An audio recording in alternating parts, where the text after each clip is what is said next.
حضرت ابو ہریرہ رضی اللہ عنہ نبی کریم صلی اللہ علیہ وآلہ وسلم سے روایت کرتے ہیں کہ آپ صلی اللہ علیہ وآلہ وسلم نے فرمایا، اے مسلمان عورتوں، کوئی پڑوسن دوسری پڑوسن کی دی ہوئی کسی چیز کو بھی حقیر نہ سمجھے، اگرچہ وہ بکری کے پائے کا گوشت ہو۔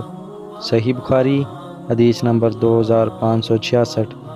ایک اور جگہ ابو ہریرہ رضی اللہ عنہ نبی کریم صلی اللہ علیہ وآلہ وسلم سے روایت کرتے ہیں کہ آپ صلی اللہ علیہ وآلہ وسلم نے فرمایا، اگر مجھے دستی یا ران کا گوشت کھانے کے لیے بلایا جائے تو میں ضرور جاؤں گا، اور اگر میرے پاس ایک دستی یا ران کا گوشت ہدیہ میں یعنی تحفہ بھیجا جائے تب بھی میں قبول کر لوں گا۔ صحیح بخاری حدیث نمبر 2568۔